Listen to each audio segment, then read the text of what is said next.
इस सप्तदिवसीय कार्यशाला के चतुर्थ दिवस के इस द्वितीय सत्र में आप सभी का हार्दिक स्वागत है। पिछले सत्र में हमने कुंडली के जो प्रमुख जो तत्व हैं, आधारभूत तत्व, उनके बारे में और कुंडली के द्वितीय भाव तक हम चर्चा कर चुके थे। तो मैं आदरणीय डॉक्टर कृष्णचंद्र शास्त्री जी से निवेदन करूंगा कि वे अग्रिम जो चर्चा है उसका प्रारंभ करें। जी, सभी का एक बार फिर स्वागत है। सभी को पुनः नमस्कार।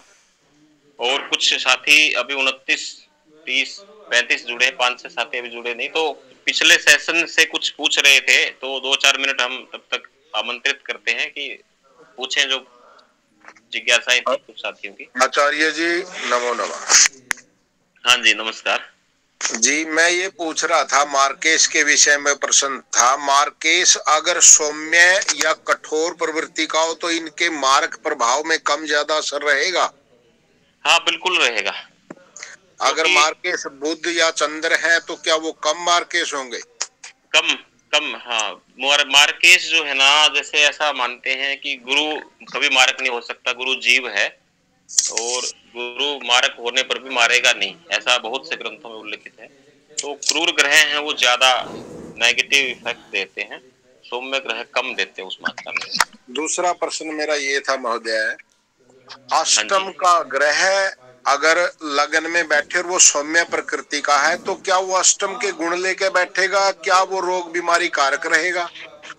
हाँ, रोग बीमारी कारक तो रहेगा। गुण तो अष्टम के लेके बैठेगा, पर उसकी प्रकृति में तीव्रता नहीं होगी।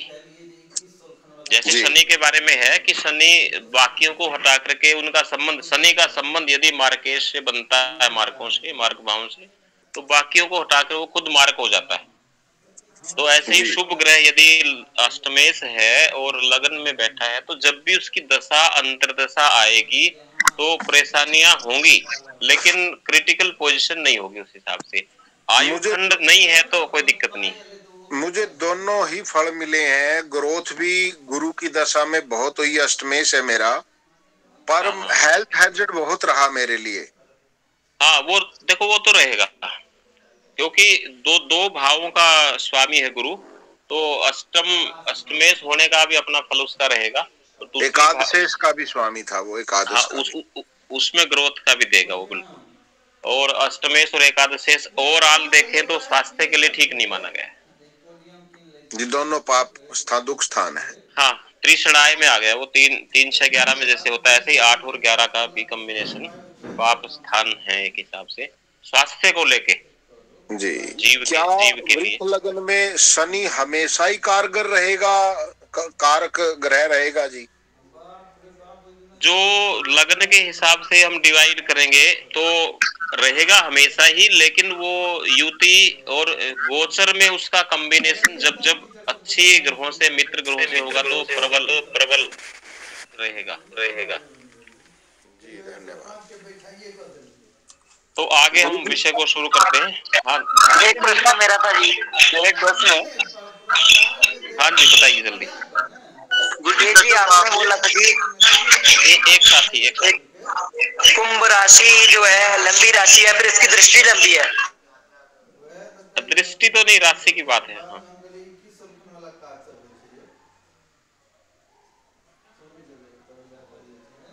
दृष्टि तो ग्रहों की होती है ना। राशियों की दृष्टि तो जैमिनी ने मानी है, पराशर ज्योतिष में राशियों की दृष्टि नहीं है, ग्रहों की दृष्टि है, राशियों का स्वरूप है। गुरुजी, मैं जैसे मेरा 11वें भाव में शनि है और वो मार्गी है, ठीक है, तो उसकी अंतरदशा में मुझ पे कैसा प्रभाव होगा? अंतरदशा देखिए, गोचर का हिसाब लगन राशि चंद्रमा के हिसाब से लगाया जाता है। गोचर में तो जब भी कॉम्बिनेशन शनि का बुरे ग्रहों से दृष्टि से नेगेटिव रहेगा तो नेगेटिव इफेक्ट रहेगा। मेरे को बहुत सारे एक्सपर्ट्स ने कहा है कि 11वें भाव में शनि जो है वो मार्केश है, चाहे है, पर गलत इफेक्ट नहीं देंगे। नहीं, मैं तो पहले ही बता रहा मैंने कि मार्केश का अभिप्राय केवल और केवल मृत्यु देने से मान के चले, वो भी कालखंड पूरा होने पर। आपकी आवाज नहीं आ रही महोदय, आपकी आवाज बहुत कम आ रही है। आवाज क्या बाकियों को भी कम आ रही है? नहीं, आपकी आवाज हमें ठीक आ रही है। ठीक आ रही महोदय। हाँ तो ठीक है, ठीक है। तो ये है कि मारक से भयभीत होने की जरूरत नहीं है। मारक केवल कालखंड पूरा होने पर मृत्यु दे सकता है, बाकी समय में वो स्वास्थ्य से जुड़ी कुछ परेशानियां, कुछ आर्थिक परेशानियां कुछ दे सकता है। पर उसकी दूसरी राशि जहां है उसका भी फल देगा, वो जिसके साथ बैठा है उसका भी फल देगा, जिस नवांश में है, इस ग्रह से दृष्ट है उसका भी फल देगा। तो ये इतना बड़ा मुद्दा नहीं है, मतलब मार्केश को लेकर के। ठीक है। अब तीसरे भाव में हम चलते हैं, विषय फिर रह जाएगा नहीं तो। तीसरा भाव जो है ना वो महत्वपूर्ण भाव है। जीवन का जो संघर्ष है, संघर्ष की जो शक्ति है, साहस भाव बोलते हैं इसको, जुझारूपन, वो तीसरे भाव से देखा जाता है। और ज्यादातर अधिकांश ज्योतिषी तीसरे भाव में क्रूर ग्रह होना अच्छा मानते हैं। वैसे तो अधिकांश ज्योतिषी 3, 6, तीसरे और छठे में और 12वें में बुरे ग्रह इन स्थानों में ही रहे तो अच्छा मानते हैं। 3, 6 में, 8 में, 12 में बुरे ग्रह हों, क्रूर ग्रह इन स्थानों में हो, उसका प्रमुख कारण ये है कि वो ग्रह और भावों को नहीं बिगाड़ेंगे। और वो विपरीत राजयोग भी मानते हैं कि 6 का स्वामी 8वें में हो, 8वें का छठे में हो, छठे का 12वें में हो, इस हिसाब से। लेकिन ये वो स्वास्थ्य को लेके तो नकारात्मक प्रभाव देंगे। जैसे तीसरे भाव में क्रूर ग्रह अच्छे माने हैं साहस को लेके, संघर्ष को लेके और जुझारूपने को लेकर के। व्यक्ति साहसी होगा, व्यक्ति में विपरीत स्थितियों में लड़ने की योग्यता आएगी यदि यहाँ क्रूर ग्रह होगा तो। लेकिन यहाँ जो अंग है उसमें इफेक्ट डिफेक्ट जरूर करेंगे। यहाँ जो है एक तो गले, श्वास नली है और भुजा है, कान है, इन तीनों जगह जब भी दशा अंतरदशा आएगी क्रूर ग्रहों की, यहाँ जो बैठे हैं, यहाँ इफेक्ट दे रहे हैं, तो इन अंगों में रोग होने की संभावना तो रहेगी। लेकिन यहाँ क्रूर ग्रह व्यक्ति को साहसी बनाते हैं और संघर्ष की शक्ति भी देते हैं। खिलाड़ियों के विशेष तौर पर तीसरे भाव में क्रूर ग्रह होना अच्छा माना गया है, ताकि वो संघर्ष में विजयी होते रहें। और जो शासक, क्रूर शासक हुए हैं या विजेता शासक हुए हैं राजा लोग, उनकी कुंडली तीसरे भाव में क्रूर ग्रह बैठे हुए पाए गए हैं। तो ये एक संघर्ष पे विजय और विजय की इच्छा, जुझारूपने को दिखाते हैं। तीसरा भाव भाइयों का भी कारक है, छोटे भाइयों का। यहाँ पर बैठे ग्रह क्रूर ग्रह भाइयों का के लिए सुख कारक नहीं माने गए हैं और वो भाइयों का विनाश करते हैं, ऐसा कह सकते हैं। या भाइयों से व्यक्ति की बनेगी नहीं, ऐसा भी कह सकते हैं। भाइयों का सुख उसे प्राप्त नहीं होगा।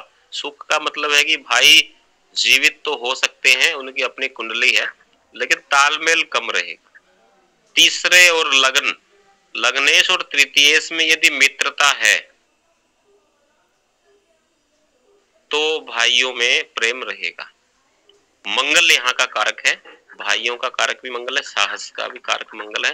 मंगल की स्थिति से भी व्यक्ति में कितना साहस होगा, भाइयों का सुख कैसा रहेगा, वो मंगल की पोजीशन देख करके।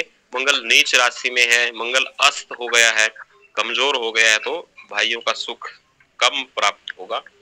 ये स्थिति मंगल से भी हम देख सकते हैं। और तीसरे में और 11वें में दोनों ही भाव भाई के हैं। तीसरा और 11वां, इन दोनों से भाइयों के सुख का हम अंदाजा लगा सकते हैं। यहाँ पे पुरुष राशि भाइयों को दिखाती है और सम राशि स्त्री राशि बहनों को दिखाती है। संख्या क्या रहेगी? संख्या के लिए आज के समय में संख्या निकालना एक कठिन काम है, क्योंकि आज का जो परिवार है वो 1 या 2 बच्चे इतने तक ही सीमित हो गया है। तो संख्या के लिए फिर भी प्राचीन ज्योतिषियों ने नवमांश को महत्व दिया है कि जितने नवमांश तृतीय पार कर चुका है या तीसरे भाव में जितने नवमांश बीत चुके हैं उतने भाई हो सकते हैं छोटे, और एकादश का संबंध बड़े भाइयों बड़े बहनों से है। दूसरा एक महत्वपूर्ण सूत्र नोट कर ले, तीसरे का स्वामी यदि एकादश में हो या एकादश का स्वामी तृतीय में हो तो तीसरे का स्वामी यदि एकादश में हो या एकादश का स्वामी तीसरे भाव में हो तो व्यक्ति भाइयों में सबसे बड़ा या सबसे छोटा होगा, और नहीं होगा तो लगभग तो होगा, वो नहीं होगा तो उस पे दायित्व तो जरूर आएगा बड़े होने का। तो तीसरे और 11वें का संबंध यदि बनता है तो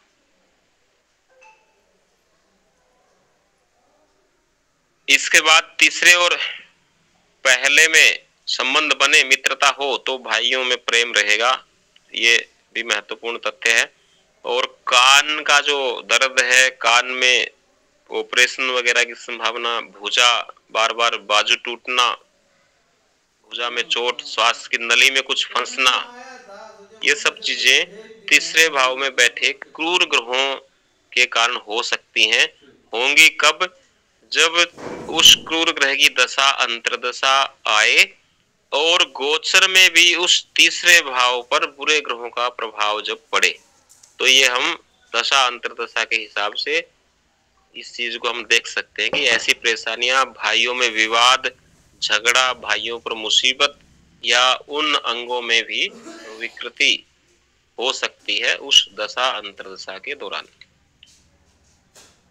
आगे हमारा चौथा भाव है, चतुर्थ भाव महत्वपूर्ण भाव है। दक्षिणी भारत में तो विद्या का स्थान भी मानते हैं इसको, और कॉमन, माता, मातृभूमि और मानसिक शांति, ये तीन चीजें यहाँ से विचार की जाती हैं।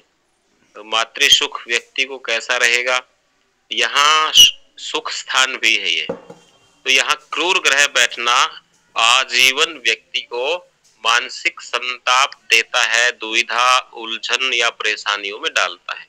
तो चतुर्थ भाव पाप मुक्त होना एक बड़ी उपलब्धि है कुंडली की, कि चौथे में क्रूर ग्रह या पाप ग्रह ना हो। माता के लिए चौथा भाव अहम है। चौथे भाव में यदि क्रूर ग्रह है तो व्यक्ति को जो है माता का सुख कम मिलता है। चंद्रमा भी देखेंगे हम इसमें, क्योंकि माता का कारक चंद्रमा है, चंद्रमा भी है, मानसिक शांति का कारक भी चंद्रमा है। तो माता के सुख के लिए, मानसिक शांति के लिए चंद्रमा और चतुर्थ भाव पाप मुक्त होने बहुत जरूरी हैं। और एक योग नोट कर ले सभी, और ये मैंने बहुत कुंडलियों पे आजमाया भी है, कि व्यक्ति का यदि चंद्रमा कमजोर है, कमजोर का अभिप्राय नीच राशि में चला गया, नीच नवांश में चला गया, और बुध भी कमजोर है, बुध अस्त है, बुध नीच राशि में है, नीच नवांश में है, बुरे स्थानों पर है। चंद्र और बुध दोनों यदि कमजोर हो तो व्यक्ति पागल होगा, पागल, जीवन में एक बार पागल खाने में जरूर जाएगा, उसको डिप्रेशन हो जाएगा, दवाइयां लेनी पड़ेंगी, और ज्यादा ही स्थिति नेगेटिव दिख रही है तो व्यक्ति परमानेंट पागल भी हो सकता है। और दोनों में, दोनों अस्त हैं, दोनों नीच राशि में है, दोनों पाप प्रभाव में है, तो आप आंख बंद करके ये कह सकते हैं सामने वाले को कि आप डिप्रेशन से बचने की कोशिश किया करें, सोच विचार ज्यादा ना करें, और उपाय जो है ना, उनका उपाय पे हम बाद में ध्यान रहा तो बात करेंगे क्या करें, लेकिन उनको सचेत जरूर करें कि आप डिप्रेशन से, ज्यादा चिंता से बचें। आपको लाइफ में पागल खाने में भर्ती होने या डिप्रेशन होने के प्रबल योग हैं। और किसी के मानसिक पक्ष को जानना है तो हम कुंडली हाथ में आते ही बुध और चंद्रमा दोनों से ये देख सकते हैं कि व्यक्ति का मनोबल कैसा है, उसको रक्तचाप, डिप्रेशन, मनोरोग होने के योग हैं या नहीं है, दोनों बुध और चंद्रमा से देख सकते हैं। दोनों डिफेक्टेड हो तो, एक डिफेक्टेड है तो समय समय पे उसको डिप्रेशन और चिंताएं बढ़ेंगी, तो दोनों होंगे तो डेफिनेट उसको लाइफ में एक बार समस्या आएगी। चौथा भाव मातृभूमि का भी है। व्यक्ति, बहुत बार बच्चा घर से भाग जाता है कोई व्यक्ति, तो प्रश्न कुंडली बनाते हैं तो ये भी देखते हैं कि चौथे भाव में, प्रश्न कुंडली में भी जन्म कुंडली जैसा ही है, तो वहां भी चौथे भाव में जब भी चंद्रमा आएगा लग्नेश जब भी चौथे भाव में आएगा तो व्यक्ति उस दौरान गोचर में इतने दिन बाद व्यक्ति अपने परिवार में वापस लौटता है। तो चौथा भाव मातृ स्थान भी है, जन्म भूमि का स्थान भी है। और चौथा भाव जो है ना विशेष तौर पे मकान का भी, वाहन का भी है। दोनों के कारक भी देखेंगे हम। चौथे भाव में केतु जैसे होगा तो व्यक्ति को 3 मकान हो सकते हैं, तीन जगह प्रॉपर्टी उसकी हो सकती है। ऐसे नाड़ी ज्योतिष के भी कुछ विशेष सूत्र हैं। लेकिन मकान और मकान का परिवेश यदि देखना है, मकान का सुख देखना है तो चौथा भाव और शनि से देखिए। वाहन सुख देखना है तो चौथे भाव और शुक्र से देखिए, क्योंकि शुक्र वाहन का कारक है। चलाचल संपत्ति देखनी है तो मंगल और चौथा भाव देखिए। तो मंगल, शुक्र और शनि ये चलाचल संपत्ति, वाहन आदि के कारक हैं। चौथा भाव भी इसी प्रकार है। विद्या के बारे में भी दक्षिणी भारत में चौथा भाव लिया गया है कि यहाँ शुभ ग्रहों का प्रभाव होना व्यक्ति को उच्च विद्या देता है। तो ये 2-3 योग चौथे भाव के थे, मानसिक शांति के, डिप्रेशन आदि के और मनोरोग आदि के, और मकान, वाहन, ये सब चीजें, चलाचल संपत्ति, सुख, लाइफ में सुख कितना रहेगा, टिकाऊपन कितना है, वो चौथे भाव से हम देख सकते हैं। चौथा भाव जो है ना अंगों में देखें तो छाती का कारक है। चौथे भाव पर पाप ग्रह होना, केतु आदि ग्रह होना, चंद्रमा पीड़ित होना, तो ये फेफड़ों में रोग होने के योग बनाते हैं। और हार्ट का भी बहुत से ज्योतिषी चतुर्थ भाव से विचार करते हैं। छाती से जुड़े रोग यहाँ बैठे क्रूर ग्रह देते ही हैं। और मंगल का भी यदि संबंध यहाँ बनता है क्रूर ग्रहों के साथ, कोई भी 2 क्रूर ग्रह हो उनमें से एक मंगल हो, तो ऑपरेशन आदि की भी नौबत यहाँ आती है। पंचम स्थान पे हम विचार करें तो महत्वपूर्ण स्थान है पंचम, संतान, विद्या और बुद्धि, 3 चीजें देखी जाती हैं। और किसी भी व्यक्ति की यदि सोच देखनी है, चिंतन, मानसिक स्तर कैसा है, एक नजर में यदि हम देखना चाहें तो व्यक्ति का पंचम भाव और पंचम भाव में बैठे ग्रह हम देख सकते हैं। वहां शुभ राशियां होना, शुभ ग्रहों की राशियां, शुभ ग्रहों की उपस्थिति, शुभ ग्रहों की दृष्टि व्यक्ति को सामाजिक बनाती है, सूझबूझ वाला बनाती है। और विद्या और बुद्धि संतान की वृद्धि करने वाली होती है। केवल पंचम भाव से भी हम कन्याएं ज्यादा होंगी यदि सम राशि वहां पे है। पंचम भाव में स्त्री राशि, सम राशि स्त्री राशियां होती हैं, और स्त्री ग्रह चंद्रमा और शुक्र आदि ग्रहों का वहां प्रभाव है, सम राशियां हैं, तो कन्याएं व्यक्ति को ज्यादा होंगी, पुत्र कम होंगे। इस भाव में हम संतान ना होने के योग, ना होने के कारण क्या हो सकते हैं, वो सब रहस्य पंचम भाव बताता है। तो उस पे भी हम विशेष विचार कर सकते हैं। सर्प दोष है, केतु आदि हैं तो, और पितृदोष है, या क्या दोष है, संतान नहीं हो रही, तो उसके बारे में भी ग्रंथों में लिखा गया है।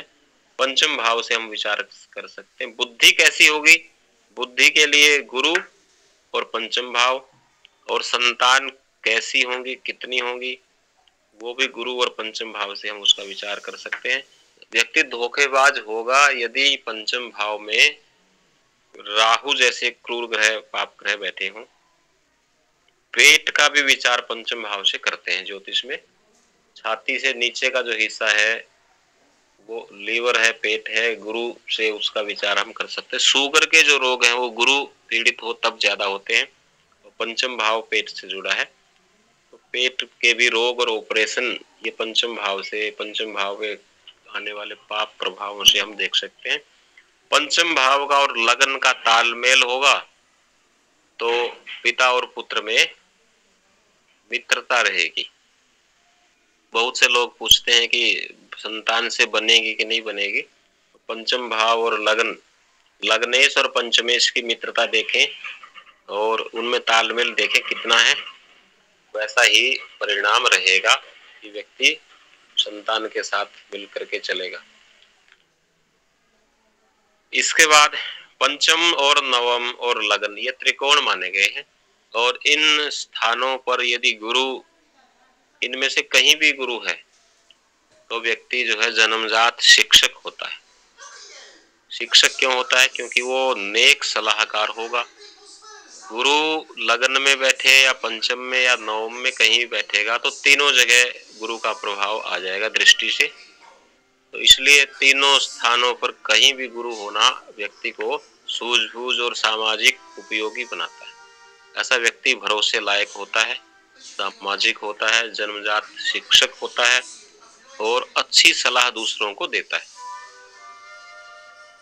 तो गुरु और शुक्र यहाँ होने विद्या के हिसाब से और सामाजिक हिसाब से भी उत्तम माने गए हैं। छठे भाव पर हम विचार करें तो छठा भाव ऋण, रोग और शत्रु का माना गया है। और बहुत से लोग तो ये समझ नहीं पाए आज तक भी कि यहाँ शुभ ग्रह होना अच्छा है या पाप ग्रह होना अच्छा है। और ये एक संदेहास्पद प्रश्न आज भी ज्योतिषियों के लिए है। और व्याख्याकार, प्राचीन व्याख्याकारों ने इसकी विपरीत व्याख्याएं भी की हैं। दोनों पक्ष मिलते हैं, लेकिन सामान्य नियम के हिसाब से देखें तो यहाँ पे क्रूर ग्रह तो जहां भी होंगे वहां उत्पात उत्पन्न करेंगे। तो छठे भाव में यदि क्रूर ग्रह हैं तो उस अंग में तो विकार करेंगे वो, बिल्कुल व्यक्ति को जुझारूपना वो देंगे और व्यक्ति जो है ना शत्रुओं से पीड़ित भी होगा। शुभ ग्रह यहाँ होंगे तो शुभ ग्रह जो है ना यहाँ शांत रहते हैं, व्यक्ति एक हिसाब से शत्रुओं पर विजय प्राप्त कर लेगा शुभ ग्रहों के शुभ परिणाम के कारण। तो शुभ ग्रह होना यहाँ अच्छा है, छठे भाव के लिए बुरा नहीं है। ऋण, रोग और शत्रु की वृद्धि करते हैं बुरे ग्रह और ऋण, रोग और शत्रु को कम करते हैं यहाँ पे शुभ ग्रह। बेसिक रूल तो यही कहता है, लेकिन विपरीत फल भी लिखा मिलता है कि क्रूर ग्रह यहाँ अच्छा फल देते हैं। पर अनुभव में मेरे यही आया है कि यहाँ क्रूर ग्रह रोग देंगे, विकार को बढ़ाएंगे और शुभ ग्रह यहाँ शांत करेंगे दुष्प्रभाव को। दूसरा, मामा पक्ष का भी ये छठा भाव है। मातुल पक्ष कितना कमजोर है, मजबूत है, ये छठे भाव और छठे भाव के स्वामी और बुध से हम देख सकते हैं, उसका कारक बुध है। कंपटीशन का भी ये भाव है। तो छठा भाव का स्वामी अच्छी पोजीशन में है। अच्छी का अभिप्राय हम समझ ही रहे हैं कि वो अपनी राशि में हो, अपने उच्च राशि में हो, मूल त्रिकोण राशि में, मित्र राशि में हो तो व्यक्ति प्रतियोगिताओं में सफल रहता है और कंपटीशन में वो जीतता है। गुर्दे अंग के हिसाब से देखें तो पेट का निचला हिस्सा, गुर्दे आदि का विचार यहाँ से होता है। तो बुरे ग्रह यहाँ बैठे होंगे तो गुर्दों में रोग की संभावनाएं, शनि आदि ग्रह होंगे तो बढ़ेंगी, पत्थरी आदि की संभावनाएं वो छठे भाव से हम देख सकते हैं। और विशेष तौर पर छठा भाव जो है ना, छठे का जो स्वामी वो रोग कारक होता है। तो छठे का स्वामी जहां जाएगा उस अंग में वो रोग देगा। षष्ठेश लगन में चला गया तो मस्तिष्क में रोग होंगे, षष्ठेश द्वितीय में चला गया तो नेत्र रोग, मुख रोग होंगे। ऐसे ही षष्ठेश तृतीय में है तो कान के, भुजा के रोग। षष्ठेश का संबंध सूर्य से है तो पिता को रोग, हड्डी के रोग, नेत्र रोग। ऐसे ही षष्ठेश का किसी स्थान पे होना उस स्थान से जुड़े अंग में विकार या रोग देता है। षष्ठेश का किसी ग्रह के साथ होना उस ग्रह से विचारणीय जो व्यक्ति है या विचारणीय जो कारक हैं, अंग हैं, धातु हैं, उनमें भी विकार दे सकता है। तो षष्ठेश जहां बैठेगा वहां रोग तो वो देगा ही। इसीलिए षष्ठेश को अष्टम में अच्छा मानते हैं, षष्ठेश द्वादश में हो तो अच्छा मानते हैं। उसको विपरीत राजयोग की संज्ञा दी है।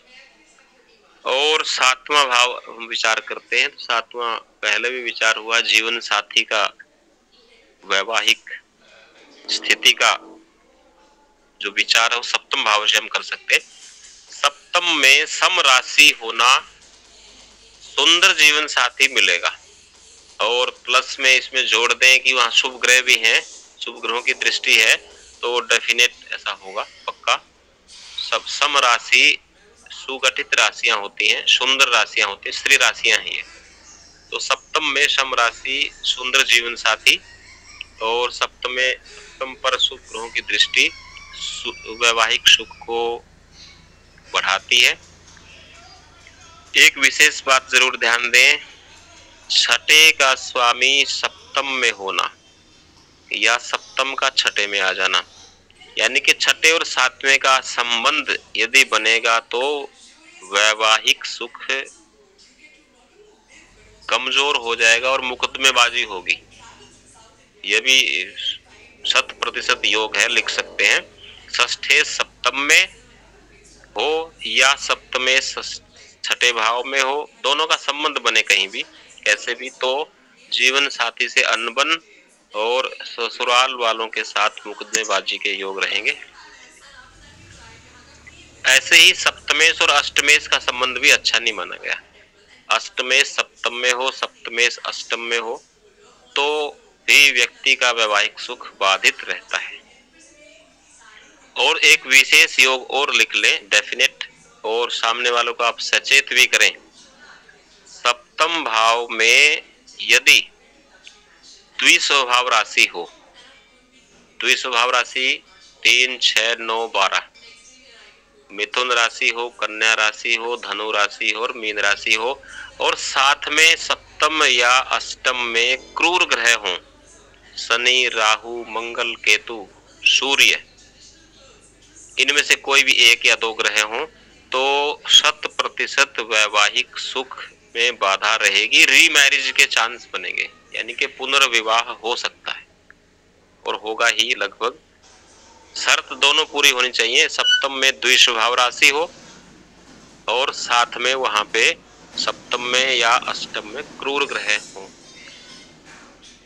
मांगलिक योग पे भी हम विचार करते हैं इसी हिसाब से, क्योंकि मांगलिक योग भी तभी बनता है जब सप्तम पे मंगल की दृष्टि आए या सप्तम अष्टम में मंगल बैठे, तो वो भी एक मांगलिक से ही नहीं बल्कि वहां पे शनि बैठना भी ठीक नहीं माना गया। सप्तम में राहु का बैठना भी सही नहीं है, केतु बैठना भी सही नहीं है, सूर्य का बैठना भी अच्छा नहीं है। अपनी राशि में हो तो कोई दोष नहीं, यह भी विशेष ध्यान रखें। मंगल अपनी राशि में सप्तम में है, कोई दोष नहीं। शनि अपनी राशि में है, मंगल अपनी राशि में है, शनि अपनी में है, सूर्य अपनी राशि में है सप्तम में, तो कोई दोष नहीं। फिर कोई मांगलिक आदि की बात नहीं, कोई दोष नहीं। अष्टम में क्रूर ग्रह किसी भी राशि में हो जाए वो दोषकारक है, क्योंकि सप्तम भाव विवाह का है और अष्टम भाव वैवाहिक सुख का है, वैवाहिक सुख का है। तो अष्टम भाव में बैठा ग्रह वैवाहिक सुख को कमजोर करता है। सप्तमेश अष्टमेश का संबंध यदि बनेगा तो पति पत्नी में आपस में मार पिटाई के भी बहुत प्रबल योग होते हैं, यानी कि दोनों बराबर के होते हैं। तो ये सप्तम के विशेष योग थे। सप्तम भाव जो है ना, गुप्त रोगों का भी है सप्तम और अष्टम भाव। तो अष्टम और सप्तम में यदि क्रूर ग्रह हैं तो वो गुप्त रोग देते हैं। सप्तम में तो प्रमेह आदि रोग रहते हैं, अष्टम में बवासीर आदि रोग, क्योंकि अंगों के हिसाब से घटते क्रम से पेट का निचला हिस्सा छठा भाव है, सप्तम भाव गुप्त अंगों का है, अष्टम भाव जो है ना बवासीर आदि रोगों के लिए है। तो यहाँ क्रूर ग्रह अच्छे नहीं माने गए। और प्राचीन प्रामाणिक ग्रंथों में यह भी लिखा है कि व्यक्ति स्वर्ग में जाएगा या नरक में, इसका भी एक योग उन्होंने दे दिया क्लियर। यदि छठे, सातवें, आठवें में ज्यादा पाप ग्रह हैं या कोई भी पाप ग्रह है तो व्यक्ति नरक जाएगा, और 6, 7, 8 में पाप ग्रह नहीं है, खाली हैं या शुभ ग्रह है तो व्यक्ति स्वर्ग जाएगा, यानी कि अच्छे लोकों में वो जाएगा। तो ऐसा भी कुछ ग्रंथों में लिखा है। उसका कारण यही हो सकता है कि यहाँ बैठे ग्रह लगन को दृष्टि देंगे और द्वादश भाव जो मृत्यु के बाद की गति को है उसको विकृत करेंगे, और द्वितीय भाव में पारिवारिक जो चरित्र है उसको भी दूषित करेंगे। तो तीनों भाव, 3 ऊपर के भावों को बिगाड़ेंगे।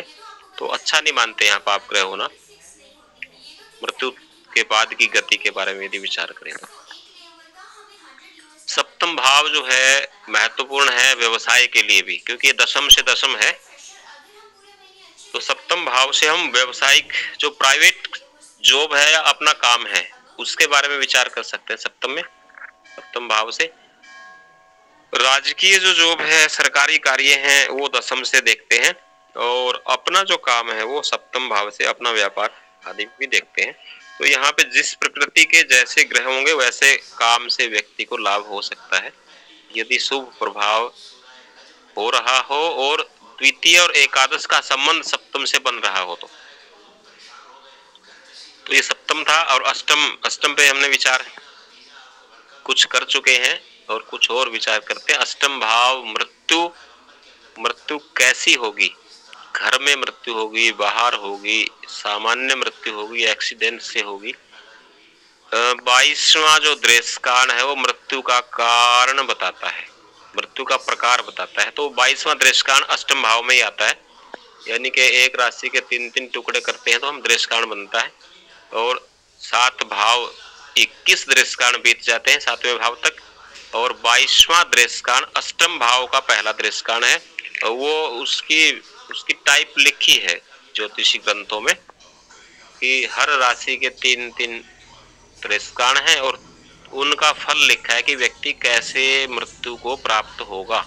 तो अष्टम भाव में जो राशि है उस राशि की डिग्री क्या है, तो डिग्री से हम दृश्यकांड देख करके पहला दृश्यकांड है, दूसरा, तीसरा, उसकी मृत्यु कैसे होगी, तो वो अष्टम भाव से हम देख सकते हैं। एक सीधा सा नियम आपको बता देता हूँ, नोट कर ले।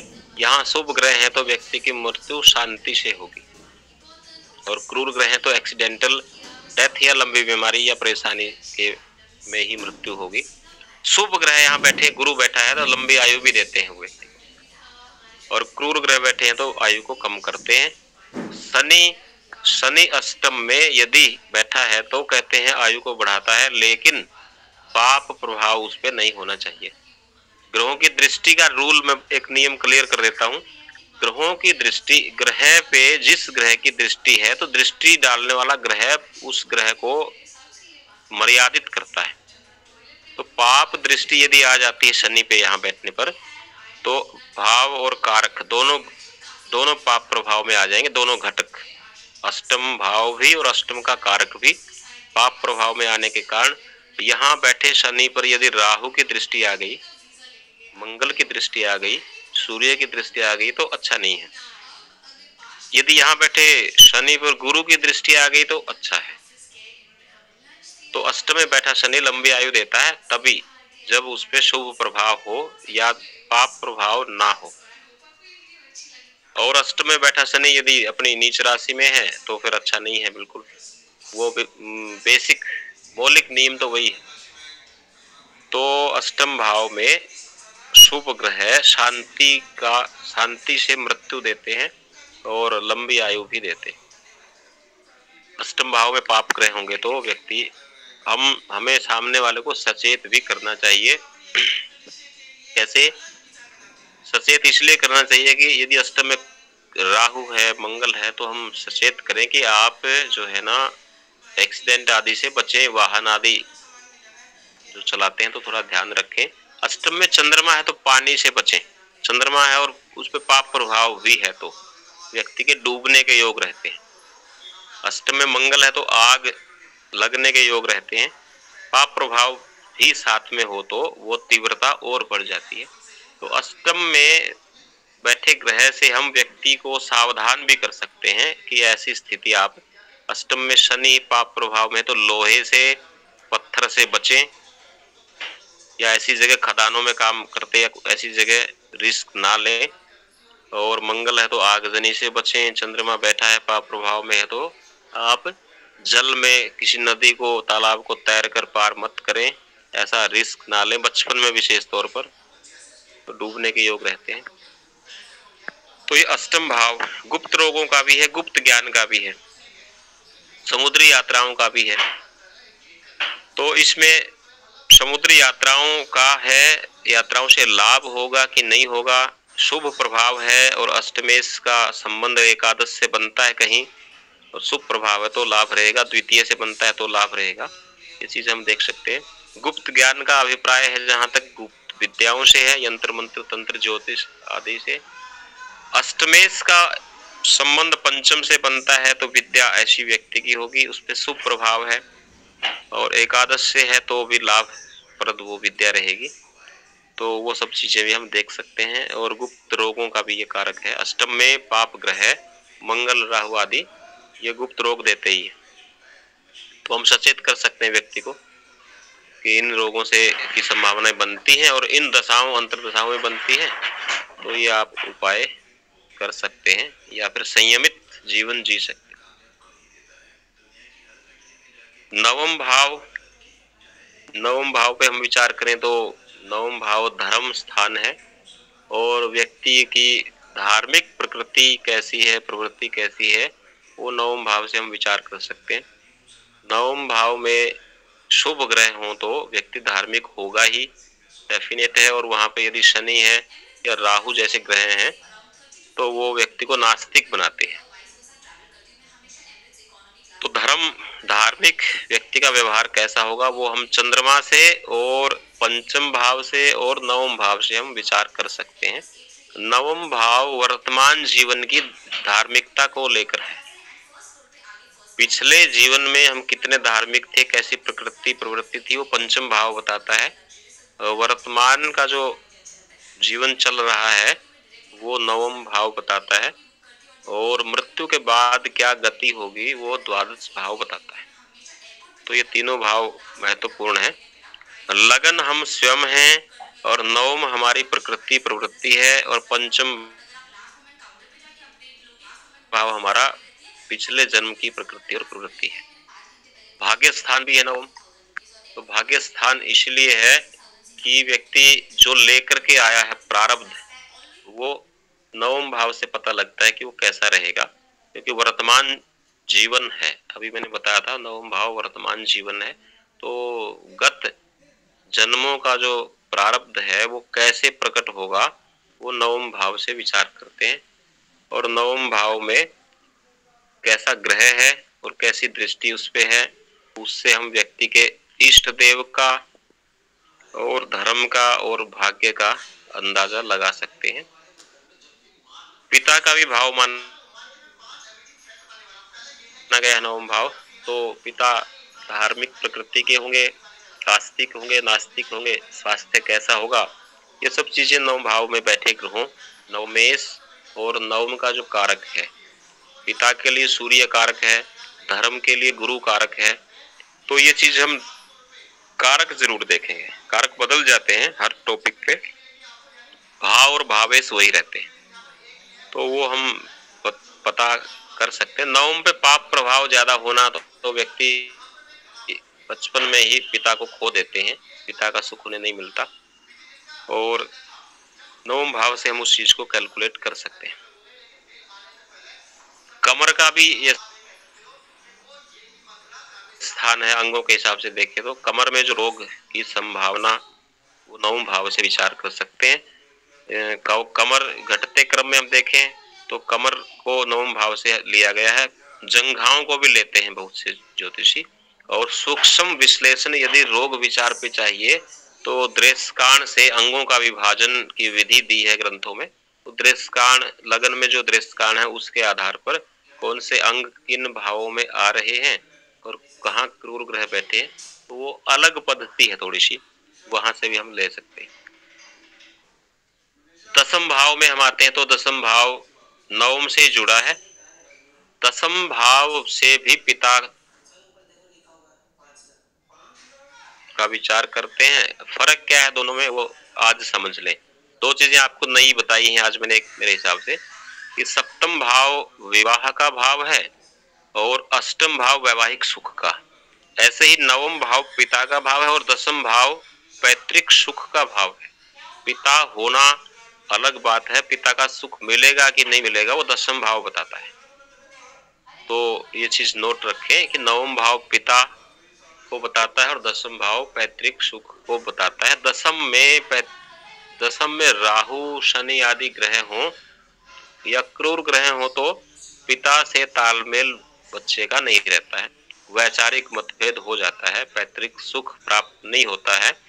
ऐसा भी हो सकता है कि बचपन में ही बच्चे को बाहर हॉस्टल आदि में, गुरुकुल आदि में छोड़ दिया जाए, कारण कुछ भी हो सकते हैं, क्योंकि कोरिलेट करना तो एक ज्योतिषी का कार्य है। मांगलिक योग है, मांगलिक योग का इफेक्ट यही नहीं है कि जीवन साथी नहीं रहेगा, ऐसी बात नहीं है।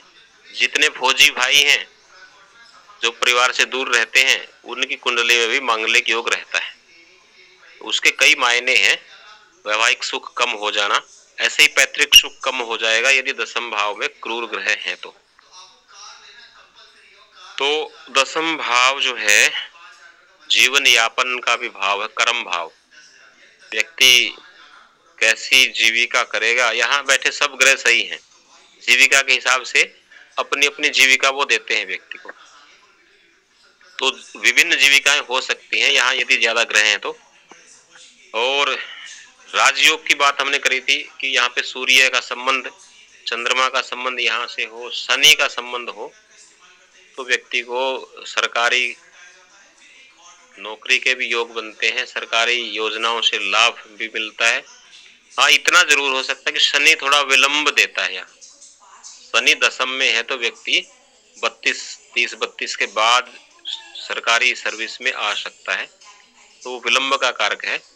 और बाकी वो आश्वस्त करता है कि व्यक्ति का जीवन धीरे धीरे स्थिर हो जाएगा व्यवसायिक तौर पे। तो दशम भाव व्यवसायिक सरकारी लाभ का है। और कारक में हम देख ही सकते हैं, दशमेश नवमेश का लगन से तालमेल हो तो व्यक्ति का पिता पुत्र में तालमेल रहता है।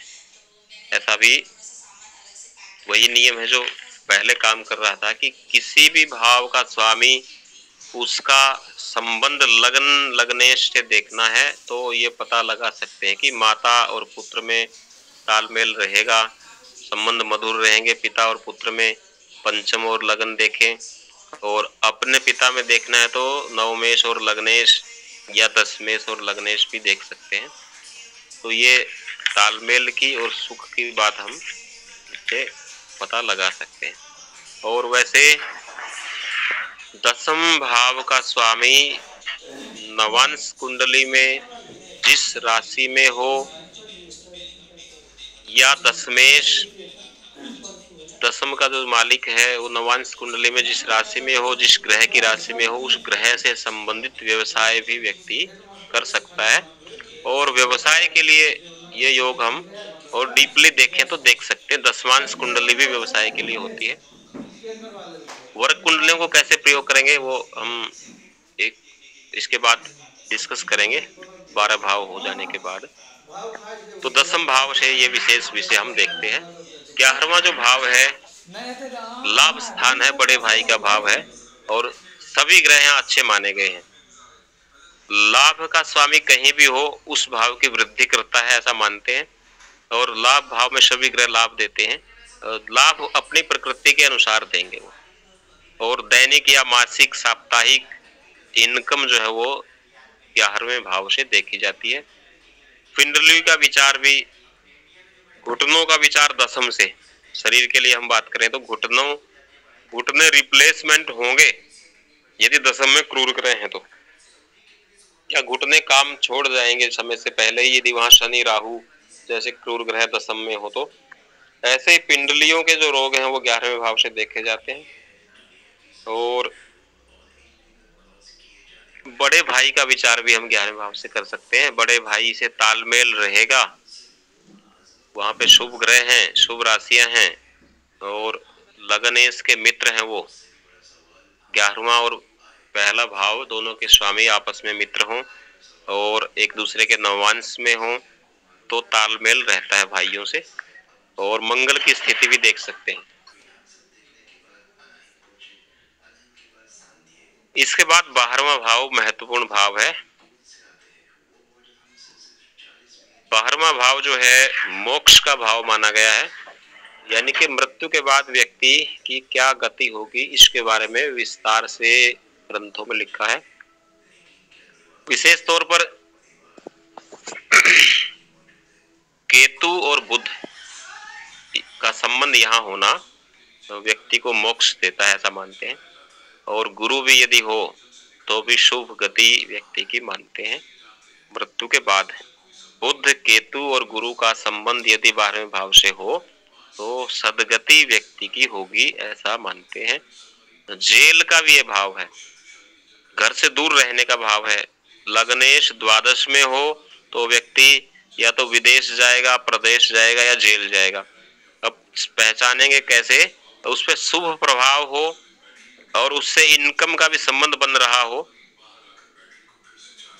द्वितीय भाव का, एकादश भाव का, दशम भाव का संबंध भी बनता हो तो व्यक्ति पॉजिटिव रहेगा, इनके विदेश जाएगा और धन अर्जन करेगा। यदि नेगेटिव इफेक्ट बन रहा है छठे का, 12वें का, अष्टम का संबंध उनसे लग्नेश से और बन रहा द्वादश में, तो व्यक्ति जेल जाएगा फिर। तो ये प्रकृति संपूर्ण कुंडली की का जो अध्ययन है वो करके हम जान सकते हैं। तो द्वादश भाव जेल का भी है और विदेश यात्राओं का भाव भी है। पांव का भी ये भाव है और नेत्र का भी है।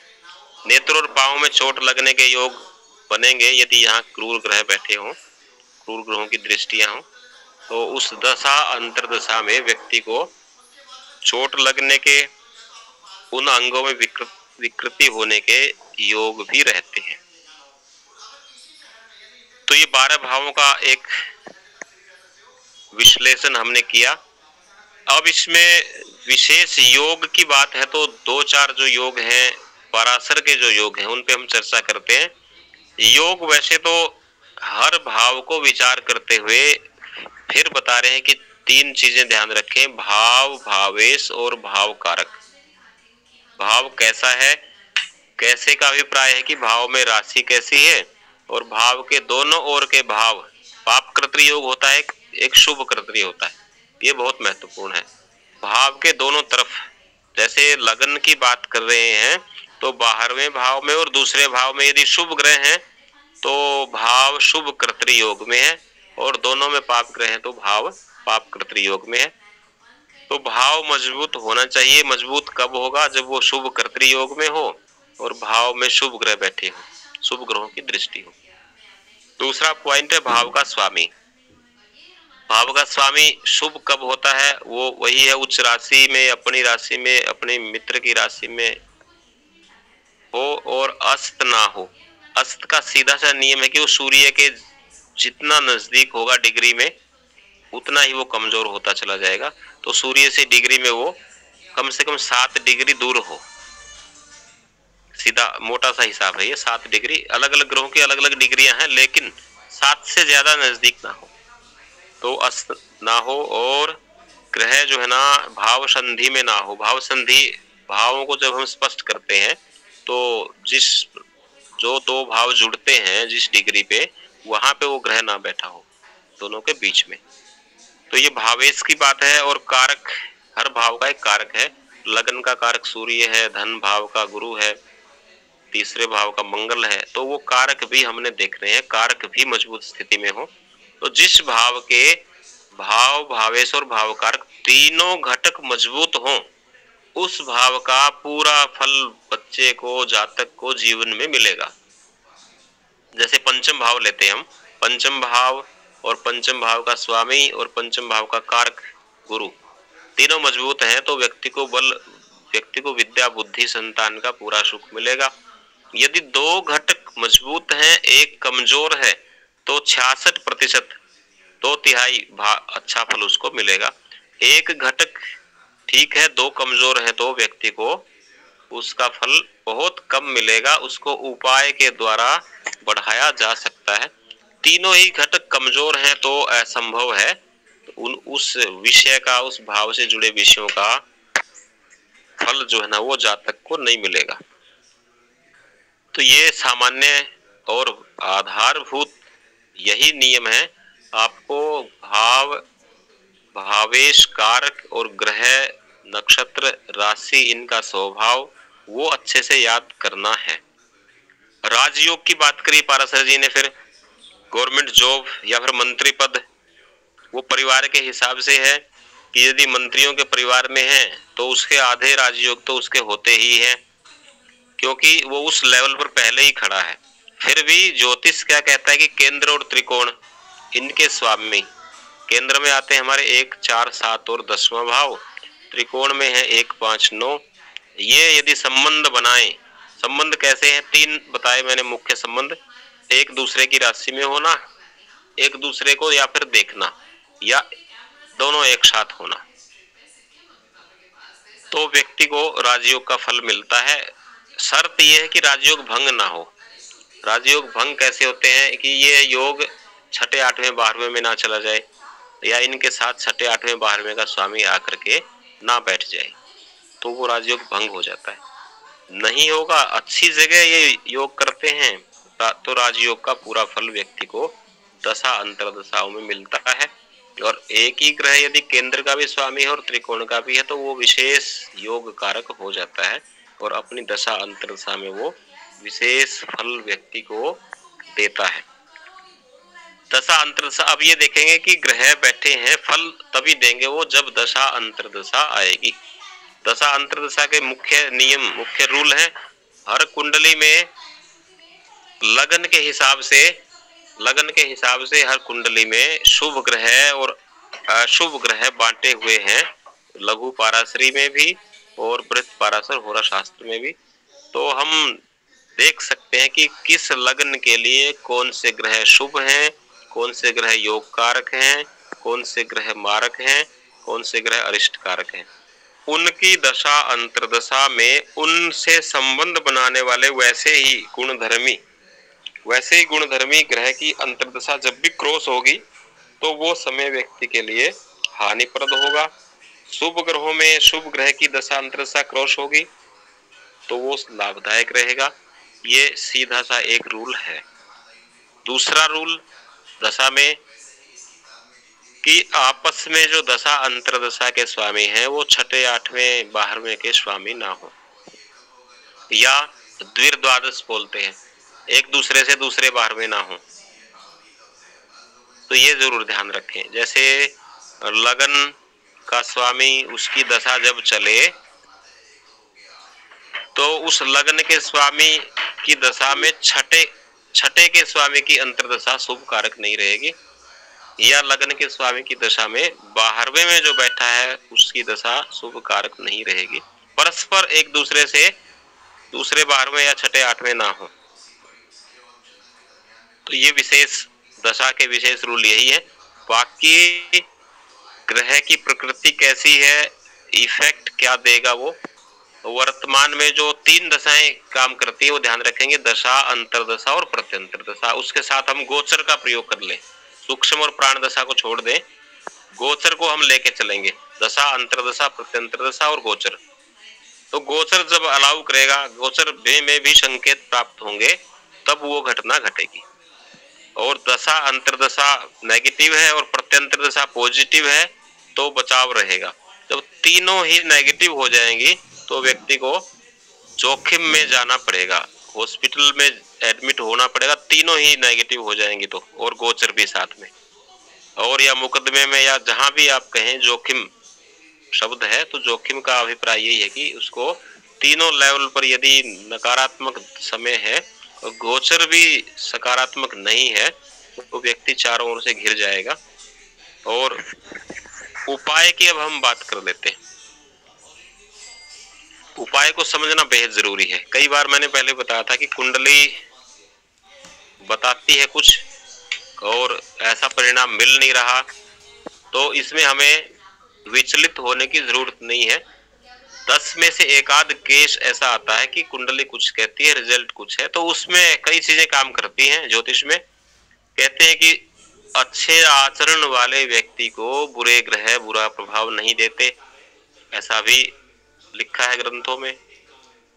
और एक बात और लिखी है कि एक व्यक्ति के परिवार में हो सकता है उनके पिता या दादा ऐसे तपस्वी हों, सदाचारवान हों, उनके कारण उनके रहते उनके परिवार में कोई महान अनर्थ नहीं हो सकता। तो जब तक वो डटे रहेंगे, जब तक जीवित रहेंगे, उनके प्रभाव से ऐसा हो सकता है कोई माता हो या पुत्र हो, पिता हो, दादा हो, दादी हो, जो भी आशीर्वाद है, कोई गुरु हो, तो उनके आशीर्वाद स्वरूप कुंडली के बुरे ग्रह भी दब जाते हैं। और वो अपना पूरा परफेक्ट जो रिजल्ट है वो नहीं देते। ज्योतिष में जो ग्रह योग का विचार किया गया, ध्यान देंगे, वो सामान्य फल बताया गया है। सामान्य से आगे बढ़ के रिजल्ट को बदलने की ताकत है तपस्या में और आशीर्वाद में। लेकिन आज के युग में व्यक्ति सदाचारवान नहीं रहा और वो धर्म में भी उसकी निष्ठा इतनी नहीं रही, इसलिए कुंडली के सारे बुरे योग अपना रिजल्ट देते हैं और जो आप कहते हैं उसकी संभावनाएं 100% हो जाती हैं आज के समय में। लेकिन यदि तपस्वी व्यक्ति है, कोई परिवार अच्छा है, सदाचारवान है, तो वो योगों को निरस्त भी कर सकता है, क्योंकि लिखा है, ग्रंथों में लिखा है कि धर्मेण हन्यते व्याधि धर्मेण हन्यते ग्रहा। तो धर्म से व्याधि भी दूर हो सकती है, धर्म से ग्रहों का प्रकोप भी दूर हो सकता है। ये तो धर्म ततो जय, कि जहाँ धर्म है वहाँ विजय भी मिलती है। तो वो एक पक्ष है, उस पक्ष को हम मजबूत करेंगे तो क्रूर ग्रहों का इफेक्ट भी व्यक्ति पर इतना दुष्प्रभावी नहीं रहेगा। उपाय की हम बात करते हैं। उपाय में 3 उपाय शास्त्र ने बताए, मणि, मंत्र और औषधि। नोट कर लेंगे, मणि, मंत्र, औषधि, और इसी के दायरे में सारी चीजें आ जाती हैं। चाहे आधुनिक साइंस हो, मेडिकल साइंस हो, वो भी इसी में आती है। मणि में क्या है कि जेम स्टोन हम पहनते हैं, और मणि में जेम स्टोन है, धातु है, धातुओं का प्रयोग है, जेम स्टोन है। हम गलती क्या करते हैं, सारे जो लोग हैं वो विपरीत रंग के वस्त्र पहनते हैं। आज का जो व्यक्ति है वो काले और नीले 2 ही रंग रह गए समाज में। मैं तो बहुत बार मेट्रो में देखता हूँ, सारे ही लोग काले और नीले पहने हुए मिलते हैं। हालांकि ग्रहों के हिसाब से जो ग्रह आपके शुभ हैं उनका रंग आपको प्रयोग करना चाहिए। 6, 8वें, 12वें का, और राहु केतु जो नीले हैं, यदि अशुभ स्थान में है विशेष तौर पे, तो उनका नीला रंग, धूम्र वर्ण, ये आपको प्रयोग नहीं करने चाहिए। लग्नेश का रंग आप यूज करें, 6, 8वें, 12वें का ना करें, 1, 5, 9 का करें, केंद्रों का आप कर सकते हैं। धातु की भी यही बात है, हर ग्रह की एक धातु है। अब धातु का भी प्रयोग आप कर सकते हैं। जैसे डिप्रेशन की बात हुई थी, तो चंद्रमा को मजबूत करें। कुंडली में 2 प्रकार के ग्रह होते हैं, एक पीड़क और पीड़ित। इस नियम को सभी जरूर समझ लें, पीड़ित और पीड़क। पीड़क कौन है, जो पीड़ा दे रहा है। पीड़ित कौन है, जिसको पीड़ा मिल रही है। मान लेते हैं लग्नेश के साथ राहु बैठा है, लग्नेश के साथ राहु बैठा है, तो कोई एक साथी बताए यहाँ पे पीड़ित कौन है और पीड़क कौन है, कोई एक साथी। सर लग्नेश पीड़ित हो गया क्योंकि राहु बैठ गया ना वहाँ पे। हाँ, लग्नेश पीड़ित हो गया। अब हमें करना क्या है कि पीड़ित का तो हम रतन धारण करें, नोट करेंगे, क्योंकि पीड़ित को तो हम उसका कलर पहने, उसकी धातु पहने, उसका रत्न पहने, पीड़ित का। और पीड़ित का हम मंत्र जप और दान करें, प्रार्थना कर सकते हैं। देखिए, एक आदमी तलवार लिए खड़ा है और एक को मार रहा है, तो तलवार जिसके हाथ में, उसके सामने तो हम प्रार्थना कर सकते हैं, और जो नीचे गिरा हुआ है उसको हम बल दे सकते हैं लड़ने का। तो ये नियम जरूर ध्यान रखें, विपरीत रंग और विपरीत धातु और विपरीत जेमस्टोन मत पहने। पीड़ित जरूरत क्या है, मैं पूछता हूँ कि पूछते हैं सर क्या पहने हम, मैं पूछता हूँ किस लिए। आपका प्रश्न ये होना चाहिए कि किस लिए पहनना है। फिर वो बताया कि संतान में समस्या है। अब आई ना बात, तो अब संतान में समस्या है तो हम देखेंगे पंचम भाव, पंचम का स्वामी कौन है। वो पंचम के स्वामी का रत्न आप धारण करिए, वो कमजोर है तो। पंचम में जो बैठा है उसका नहीं, पंचम में मंगल बैठा है, वो गर्भपात करवाएगा बार बार, तो मंगल का क्यों जेमस्टोन डालेंगे हम, जरूरत तो पंचम के डालने की है। तो पीड़ित और पीड़क को समझ लीजिए, पीड़ित का आप जेमस्टोन, धातु और रंग डालिए, और घर में भी कलर करना है, पर्दे लेके आने हैं, डेकोरेशन करनी है, उस व्यक्ति को अपनी जरूरी चीजें उसी रंग की रखिए जिसकी जरूरत है जी। पीड़ित जो पीड़ा देने वाला है उसका आप मंत्र जप करवाइए, उसका आप जो है ना प्रार्थना स्तोत्र पाठ करवाइए, मंत्र जप करवाइए। दान किसी भी ग्रह का हो सकता है, और पीड़ा देने वाले का ही दान कराएं तो अच्छा है, क्योंकि वो दान से खुश होगा और वो छोड़ देगा, बख्श देगा एक हिसाब से। तो ये रूल आप जरूर फॉलो करें। 6, 8, 12 का रत्न नहीं पहनते, धातु भी नहीं पहनते, कलर भी नहीं पहनते, उसका कारण यही है कि वो रोगों को वृद्धि करेंगे। लेकिन यदि संतान नहीं हो रही और पंचम का स्वामी यदि शनि है और छठे का भी शनि है, 10वीं राशि पंचम में है और 11वीं राशि छठे में है, तो संतान नहीं हो रही और जरूरत है तो हम नीलम पहन सकते हैं, और संतान जब हो जाए तो हम उसको उतार के रख दें। जरूरी काम के लिए उस टाइम में हम डाल सकते हैं, अत्यावश्यक है तो। नीलम मैंने उदाहरण के लिए यदि पंचम और छठे दोनों का स्वामी शनि है जी, और पंचम और 5वें और छठे का स्वामी शनि दोनों का, और संतान नहीं हो रही जी, तो हम उस दशा में पंचम का होने के नाते शनि का नीलम पहन सकते हैं। छठे का होने के नाते तो नहीं पहनना चाहिए, वो रोग को तो बढ़ाएगा थोड़ा, लेकिन संतान को भी बढ़ाएगा। तो इसलिए संतान चाहिएगी तो हमें थोड़े दिन धारण करना है, संतान होने के बाद हम उसको उतार सकते हैं, स्वास्थ्य में दिक्कत लगे तो ये लॉजिक, ये नियम आप उपाय के तौर पर आप जरूर इसको समझें। अब किसी का कोई प्रश्न हो?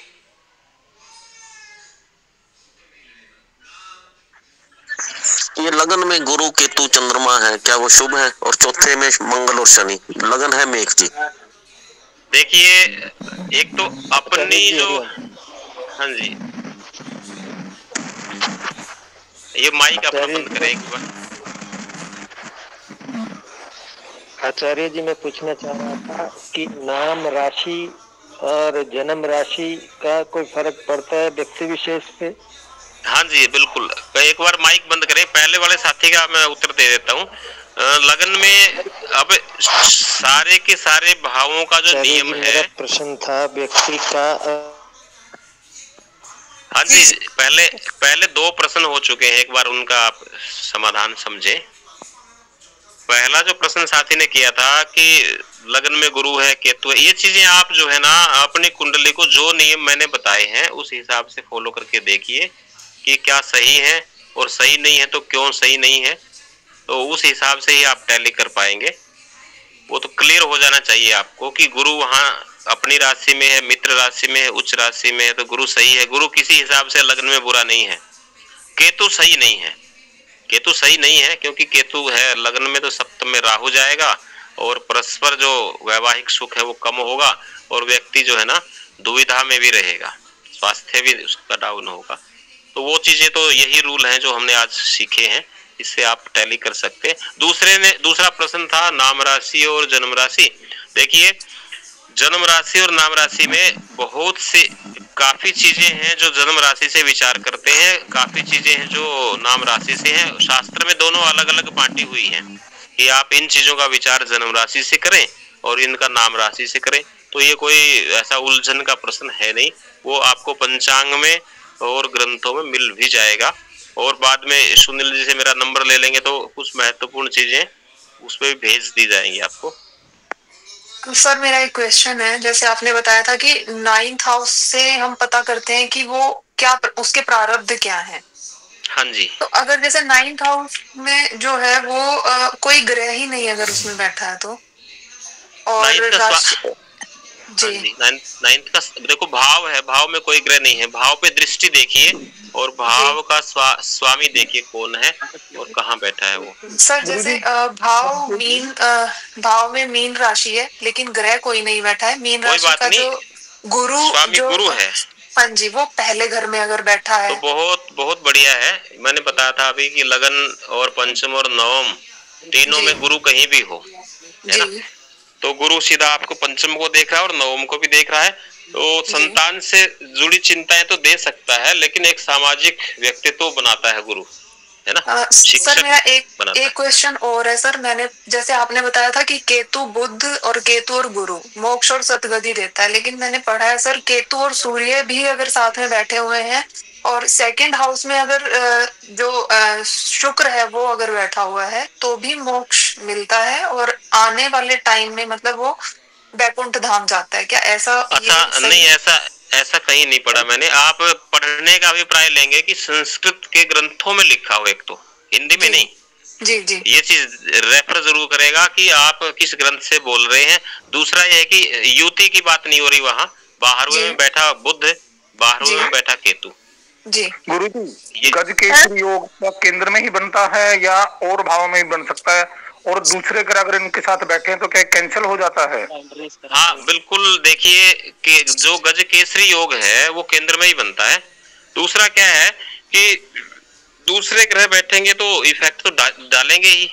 फिर दूसरा यह है कि जो गज केसरी या पंच महापुरुष योग बनाने वाले ग्रह हैं वो कितने बली हैं, क्या वो सूर्य से अस्त हैं या उनके साथ कोई ऐसा ग्रह बैठा है जो नीच राशि में हो, या ऐसी सिचुएशन लग रही है कि वो ग्रह लास्ट डिग्री में हो, बिल्कुल कमजोर हो, अस्त हो, तो वो चीजें तो उसमें अलग अलग डिफर करेगा रिजल्ट।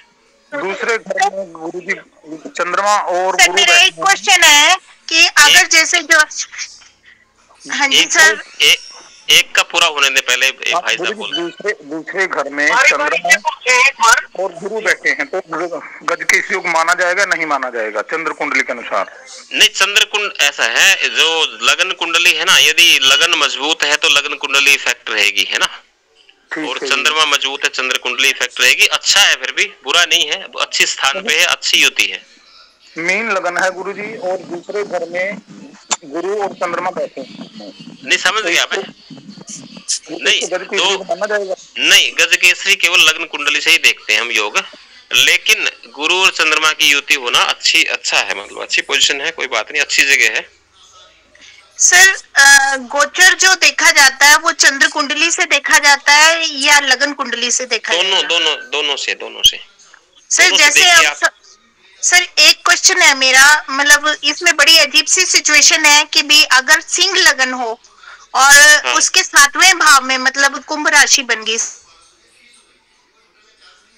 7वें भाव में, तो कुंभ राशि की सरस्वती चल रही है, वहां चंद्रमा है अगर, तो हम इसमें जब गोचर का प्रभाव देखते हैं सारा तो एक दूसरे से ऑपोजिट आता है। अगर हम सिंह लगन के हिसाब से देखें या कुंभ राशि कुंभ को लगन बना के उससे ऐसा है, साढ़े सती आप चंद्रमा से देखिए बस, साढ़े सती तो देख ली, लेकिन अब हम गोचर देखेंगे उसके हिसाब से शनि का इफेक्ट मिलजुल के जब सबके साथ हो रहा है, जैसे बुध आज की तारीख में है, सूर्य बुध और चंद्रमा सभी जो है इस टाइम से इसमें ही पड़े हुए हैं शनि के साथ। मैंने बताया था अभी एक भाई को कि लगन मजबूत है तो लगन कुंडली से गोचर इफेक्टिव है, चंद्रमा है तो चंद्रमा से है, वैसे कॉम्बिनेशन दोनों का, दोनों अपने आप में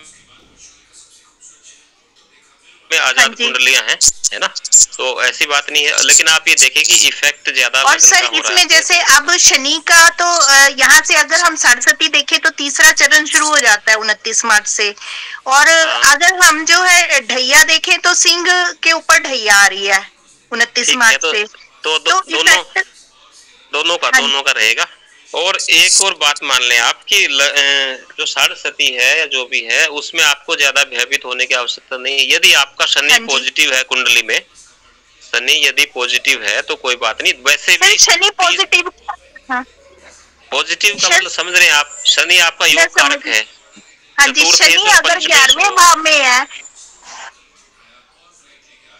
लेकिन वो 6ठे और 7वें भाव दोनों का स्वामी है, तो सर उसे पॉजिटिव मानेंगे कि नेगेटिव मानेंगे? पॉजिटिव नहीं मानेंगे उसको। फिर गुरुजी मेरा और एक बात और समझे कि साढ़े सती प्लस में दशाओं का कॉम्बिनेशन मिलकर के ही फल देता है, और तीसरी जो साढ़े सती है वो ज्यादा नेगेटिव होता है। नहीं, तीसरा राउंड।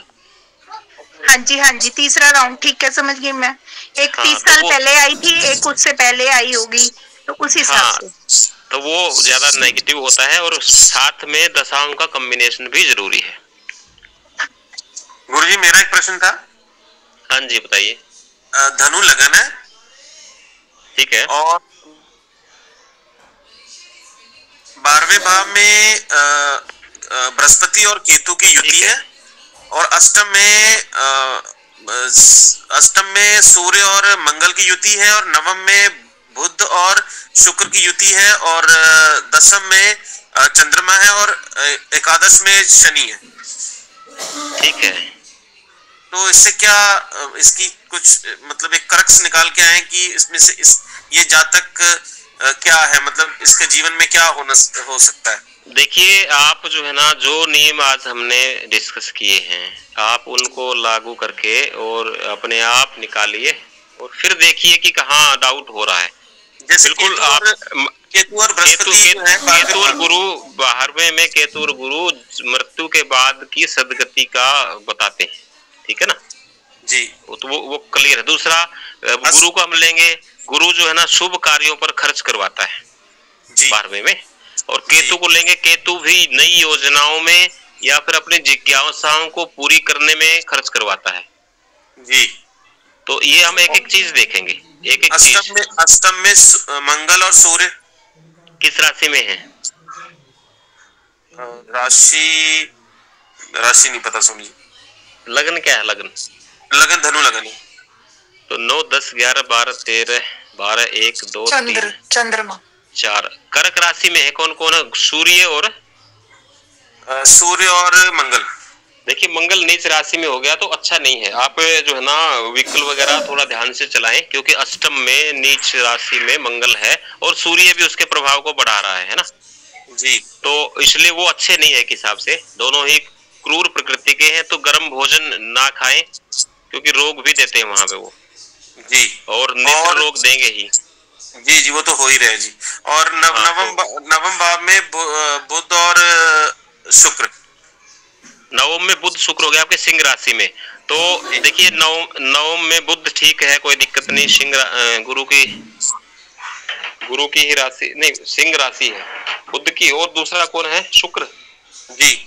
शुक्र भी ठीक है, वो बुरे नहीं है।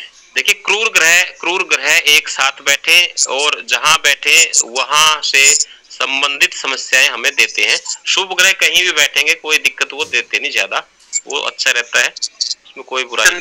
और दशम में चंद्रमा। दशम में बुध राशि मित्र राशि में चंद्रमा है, कोई दिक्कत नहीं। अष्टमेश दशम में है तो व्यक्ति को व्यवसायिक तौर पर चैलेंजेस आएंगे बहुत, है ना जी। और एकादश में शनि। एकादश में शनि है अपना मित्र राशि में, शुक्र की राशि में है, वो उसमें कोई दिक्कत नहीं है, वो ठीक है। अच्छा गुरुजी, मैं एक लास्ट ये है कि जो आपने मुझे बताया कि अष्टम में मंगल और सूर्य है, जो मंगल खराब हो रखा है, तो उसका क्या सबसे सही उपाय क्या है? सही उपाय ये है कि वो द्वादशेष है और अष्टम में है, तो उसका इफेक्ट यदि नेगेटिव मिटाना है तो हम सूर्य मंगल का जप, दान और हवन करवा सकते हैं। ठीक है, उसका जेमस्टोन नहीं डालना। रविवार के आप व्रत करिए, रविवार सूर्य उपासना। तो आवाज बहुत आ रही है एक साथ एक किसी की।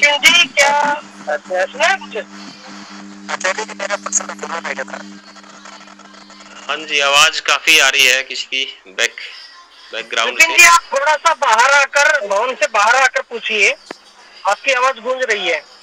हाँ, ये होगा बिल्कुल। सर, मेरे को एक बार इष्ट देव का बता दीजिए कि हम अपनी कुंडली के अकॉर्डिंग इष्ट देव का पता 9th हाउस से कैसे करें?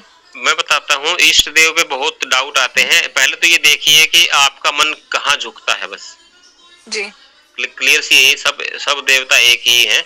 और पुरुष राशि, यदि पुरुष राशि नवम में है तो पुरुष देवताओं की ओर व्यक्ति का झुकाव रहता है, और फिर उसके लिए इफेक्ट दृष्टियां आदि भी देखी जाती। पर ये देखें आप, परंपरा से जो मन आपके परिवार में जो चीजें चल रही हैं वो ज्यादा इफेक्टिव रहती हैं, और आपका मन जहाँ झुकता है वो इष्ट देव आप मानिए।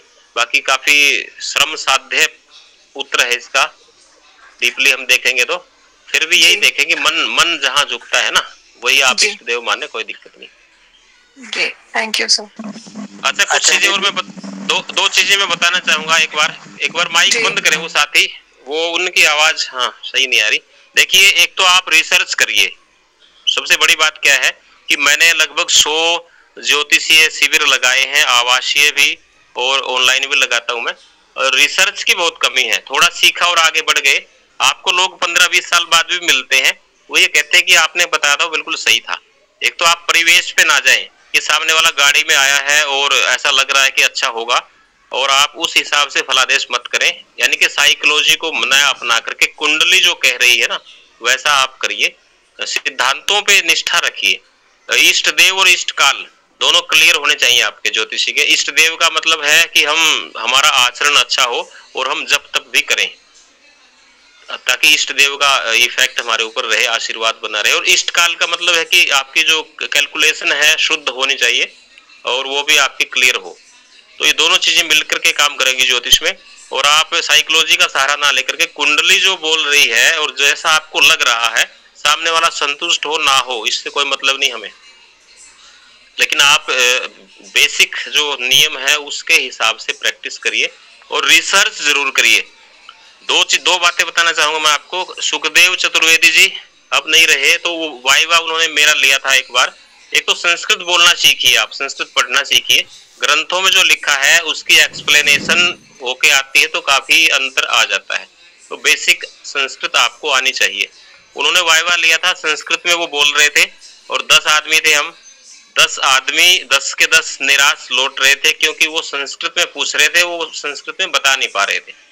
तो लास्ट में मैं था, मेरे साथ वो संस्कृत में बोले, फिर हिंदी में बोलना शुरू हुए। फिर 4-5 घंटे तक वो पूरा जो दोपहर है उनके साथ डिस्कस में गई ज्योतिष को लेकर के ही।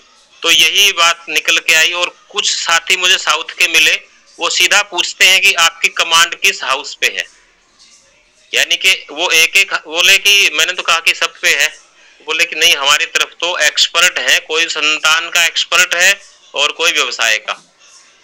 तो वो लोग एक भाव को लेकर के ही कुंडलियां इकट्ठी करते हैं और फिर उनमें क्या अंतर है, क्या चीजें हैं, क्या रूल लागू होते हैं, वो रिसर्च करते हैं। तो आप लोग भी कुंडलियां, एक टॉपिक की 20-20 कुंडलियां तो हो कम से कम, और रिसर्च को माध्यम बनाएं। और जहां रिजल्ट नहीं मिल रहे तो आप नोट करें और कारण भी ढूंढें।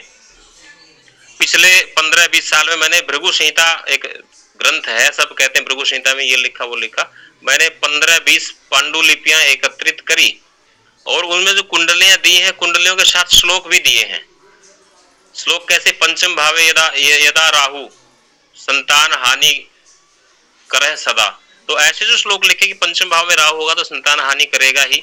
तो भृगु जी ने वो कुंडलियां भृगु संहिता में लिखी है, उनके फलादेश के जो श्लोक लिखे वो श्लोक मैंने एकत्रित किए और पिछले साल एक ग्रंथ भृगु संहिता प्रकाशित किया। नहीं, कुछ लोगों को ही दिया मैंने, 20-25 लोगों जो नजदीकी थे।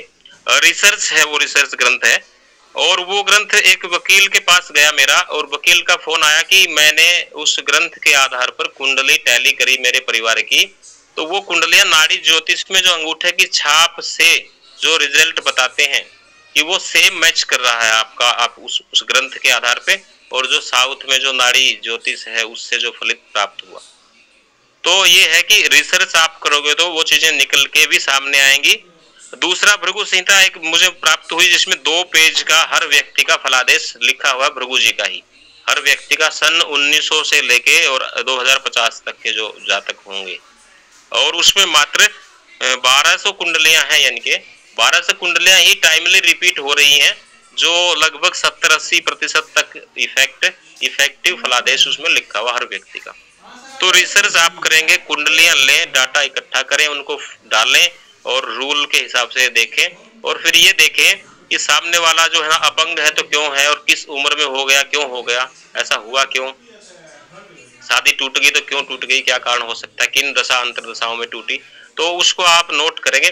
फिर उसके बाद जब एक आपके पास रिसर्च हो जाएगी और कुछ वेटेज भी मिलेगी आपको, फिर चाहे आप 4 बात बताएं, 4 बात यदि आपकी सटीक जाएंगी तो 4 बातों के लिए आप ये कहेंगे ना कि मेरी फीस भाई 11,000 रुपए है, तो आपको लोग देंगे।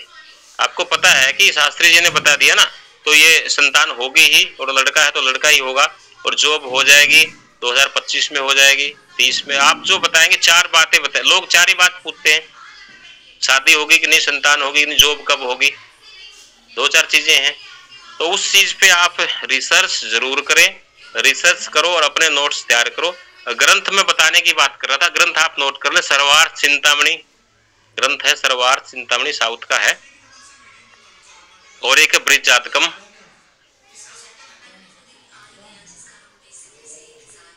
सबसे पहले सर्वार्थ चिंतामणि पढ़िए, बृहद जातकम पढ़िए, 2 ही ग्रंथ पर्याप्त हैं। और भी स्वाध्याय करना है तो फल दीपिका और जातक पारिजात, और इन सब का आधार बृहद पाराशर होरा शास्त्र है, वो लेंथी है, पर उसी की बातें इन ग्रंथों में विस्तार से और आसानी से कही गई हैं, तो इनका आप स्वाध्याय करें। बाकी और प्राचीन ग्रंथ भी बहुत हैं। लेकिन बेसिक इन पे आप अध्ययन करें, रिसर्च करें, कुंडली और डाटा डालें और रिसर्च जरूर करें। और फिर भी किसी को आगे भी ऑनलाइन कार्यक्रमों में जुड़ना है तो सुनील जी से मेरा नंबर आप ले सकते हैं। सर आप एक बार नंबर बता दीजिए। नंबर 9911314143 314143 जी। चलिए सुनील जी। आचार्य जी मेरा प्रश्न अधूरा रह गया था। हाँ जी बताइए। आचार्य जी मैं पूछना चाह रहा था, जिस जातक का नाम जन्म राशि के हिसाब से नहीं है, दूसरी राशि के हिसाब से है, उसको दूसरी राशि के नाम के हिसाब से उसके लाभ हानि मिलेंगे या कैसे, क्या वो थोड़ा बताइए। ये है, दो बातें हैं। देखिए जन्म राशि तो है ही फिक्स, है ना जी। तो जन्म राशि के हिसाब से जो विचारणीय विषय है वो तो जन्म राशि के हिसाब से ही मिलेंगे, और जो विषय बोलते नाम की राशि से है तो वो बोलते नाम की राशि से मिलेंगे, वो चाहे जन्म राशि हो या ना हो कोई फर्क नहीं। तो उसके नुकसान भी मिलेंगे बोलते नाम की राशि के, या लाभ, दोनों चीजें? नहीं, नुकसान नहीं लिखे उसने, ग्रंथ में नुकसान कहीं नहीं लिखे। उसमें कुछ काम दिए हैं कि आप ये काम जन्म राशि से के नाम के हिसाब से कर सकते हैं या बोलते नाम की राशि से। नुकसान तो जन्म राशि के ही मिलेंगे आपको।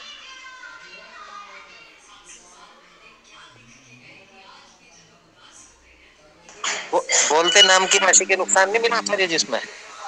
नहीं, बोलते नाम की नहीं। बोलते नाम की राशि का तो केवल कैलकुलेशन हो सकती है, चुनाव में विजय होगी कि नहीं, और भी कुछ चीजें ऐसी हैं, और विवाह आदि के लिए भी यदि नहीं है तो वो नाम राशि यूज हो जाती है।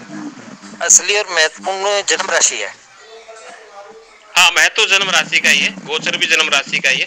बोलता नाम तो हमने रख दिया है जी जी। तो उससे कुछ विषय विचारे जा सकते हैं, ज्योतिष में लिखा है उसमें कि ये विषय आप बोलते नाम राशि से विचार कर सकते हैं। अच्छा आचार्य जी, एक विद्या होती है कि आदमी दूसरे की मन की बात या जो उसके मस्तिष्क में हृदय में उसका उत्तर देता है, उसे क्या रमल ज्योतिष बोलते हैं, क्या बोलते हैं, या मूक रमल, क्या बोलेंगे? नहीं, मूक प्रश्न होता है वो तो।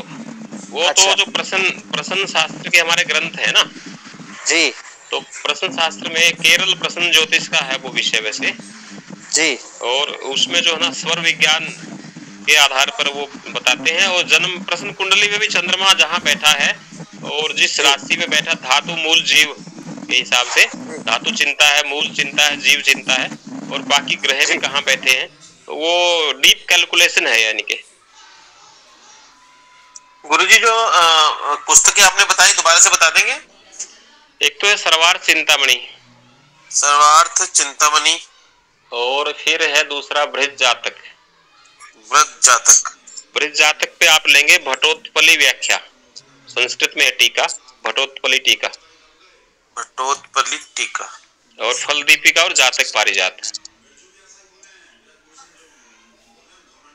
तो ये चार विस्तार से इनको डीपली पढ़ लिया जाए तो बहुत कुछ चीजें क्लियर हो जाती हैं। फल दीपिका ना, फल दीपिका, हाँ फल दीपिका। ठीक है गुरुजी, धन्यवाद। अच्छा गुरुजी मेरे को ये बताइए, जो जैसे जातक का नाम हम लोग रखते हैं, जो कुंडली में नाम आता है, तो कई लोग कुंडली का नाम अपने आप को एक बार ये साथी एक बंद करें, अपना बैकग्राउंड से आवाज आ रही है। जो कुंडली में नाम अक्षर होता है, क्या नाम जो है जातक का उसी से रखना चाहिए या कोई और रखना चाहिए? नहीं, ऐसा है उसी से रखना चाहिए। और कुछ लोग आशंका करते हैं कि तंत्र में उसका दुरुपयोग हो सकता है, कोई तांत्रिक क्रिया करवाई जा सकती है, पर ऐसा नहीं है, वो बोलते नाम से भी हो जाती है। तो इसलिए जन्म नाम जो है ना वही रखना चाहिए उसी राशि का, तभी उसका महत्व है। धन्यवाद। आचार्य जी मैं आपने मुझे बताया, मैं जानना चाह रहा था, जो हम बिना जन्म तिथि, बिना किसी समन शास्त्र के रेखाओं के ज्ञान के, किसी के मन की बात जान के उसका उत्तर देते हैं, उसे क्या रमल ज्योतिष बोलेंगे, क्या बोलेंगे? नहीं, ऐसा है, यदि कैलकुलेशन की जा रही है तो वो ज्योतिष है, और कैलकुलेशन नहीं हो रही है तो वो इष्ट सिद्धि है, उस व्यक्ति पे किसी देवता की सिद्धि है। यदि वो कागज पेन नहीं छू रहा ना जी, तो कागज पेन नहीं छू रहा, हाँ, नहीं कागज पेन छू रहा, नहीं हस्तरेखा देख रहा, तो मैं यही आपसे पूछना चाह रहा था उनके पास तो वो उनके पास इष्ट सिद्धि है, वो किसी देवता की सिद्धि किए हुए हैं, बस इतना माने। ठीक है, बस बस हाँ बस जी, मेरा आकलन भी वैसे ही था। बिल्कुल ज्योतिष अपने आप में विज्ञान है, कैलकुलेशन है और वो सटीक भी है। जी जी जी, धन्यवाद आचार्य। ठीक है सुनील जी, कार्यशाला के जो आयोजक हैं जी, और किसी प्रतिभागी का कोई प्रश्न अगर कोई मेरा है, मौका नहीं मिला। जी नमस्कार जी। हाँ जी बताइए जी। मैं ये पूछना चाह रहा था कि कुछ लोग अपने बच्चों का नाम रखते हैं तो पूछते हैं कि हम अपने बच्चे का नाम जन्म राशि के अनुसार ना रख करके दशमेश के हिसाब से रखना चाहते हैं, कि ताकि उस बच्चे का दशमेश अच्छा है या दसवां घर का जो मालिक है वो सबसे श्रेष्ठ है, तो उसके हिसाब से रखेंगे तो उसका काम कारोबार अच्छा रहेगा, जीवन में सफलता ज्यादा प्राप्त करेगा। तो क्या उस हिसाब से रखना चाहिए? नहीं, इसका कोई लॉजिक नहीं बनता। देखिए ऐसे तो फिर हम वही बात है, फिर बदल देंगे हम कैसे? ऐसा नहीं हो सकता। वो तो जो रहेगा, व्यवसायिक सफलताएं जो रहेंगी वो वैसी ही रहेंगी, उसका कोई फर्क नहीं। कुछ लोग कहते हैं कि जो कुंडली में जो सबसे ज्यादा मजबूत अच्छा ग्रह हो, शुभ ग्रह हो, तो उसी की राशि के हिसाब से अगर रखना चाहे नाम तो रख सकते हैं। नहीं, ऐसा नहीं। वो लोग कहते हैं कि उस जो मजबूत है उसका आप रत्न पहनिए, जो भी करिए, ऐसा तो कहते हैं, पर नाम वाला ऐसा कोई बात नहीं। ठीक है जी, थैंक यू जी। आदित्य कुछ पूछना चाह रहे थे? हाँ जी गुरु जी, ये जैसे आपने गुरु जी आपने बोला कि 9वें भाव में राहु केतु या शनि हो तो बच्चा नास्तिक होगा। हाँ, नास्तिक प्राय होगा, बिल्कुल। हाँ जी। तो मेरा जन्म समय में लगन में भी 9वें भाव में केतु है और एट प्रेजेंट गोचर में भी 9वें में केतु है। और केतु का नाम मैंने नहीं लिया। नहीं, आपने ये लिखवाया ना शनि राहु और शनि। केतु में और राहु में दिन रात का फर्क है। केतु गुह्य विद्याओं का कारक है ना, और केतु मोक्ष का भी कारक है। तो केतु तो किसी हिसाब से नास्तिक नहीं है, अधार्मिक नहीं है केतु। राहु और शनि की बात है। तो ये क्या करेगा गुरुजी? ये मेरा पंचम में गुरु है और 9वें में केतु है। हाँ, तो अच्छा है, बहुत बढ़िया कॉम्बिनेशन है ये तो। आप देश विदेश में ऑनलाइन ज्योतिष करिए, कोई दिक्कत नहीं। बिल्कुल। ये लगन में भी वही है, पंचम में गुरु है, 9वें में केतु है। हाँ वही है, त्रिकोण आपका त्रिकोण बिल्कुल शुभ ग्रहों से है इफेक्टिव, तो कोई दिक्कत नहीं, अच्छा है, बहुत बढ़िया है। आप जो है ना तप करें, बिल्कुल ठीक है। आजकल 10 अभी गुरु में केतु की है। हाँ, तो गुरु की दशा जब भी आती है ना, वो सिखाने के लिए आती है। वैसे गुरु और केतु व्यक्ति को सिखाते हैं, गुरुजनों से मिलन होता है उस दौरान। ठीक है जी। ज्योतिष का कारक ग्रह कौन है? ज्योतिष का जो कारक ग्रह है एक अकेला नहीं है। अंतर्ज्ञान के लिए हम जो है ना केतु को देखते हैं, और अंतर्ज्ञान से थोड़ा सामाजिक स्तर पे भी जोड़े तो गुरु से देखते हैं, और कैलकुलेशन बुध से देखते हैं।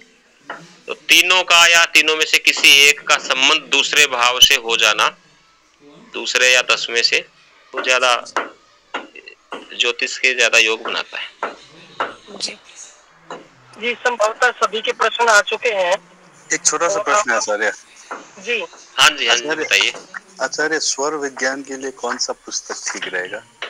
स्वर विज्ञान के लिए जो है ना, स्वर शास्त्र के 2-3 ही ग्रंथ उपलब्ध होते हैं। तो वही आप शिव स्वरोदय है और एक नरपति जयचर्या है ना।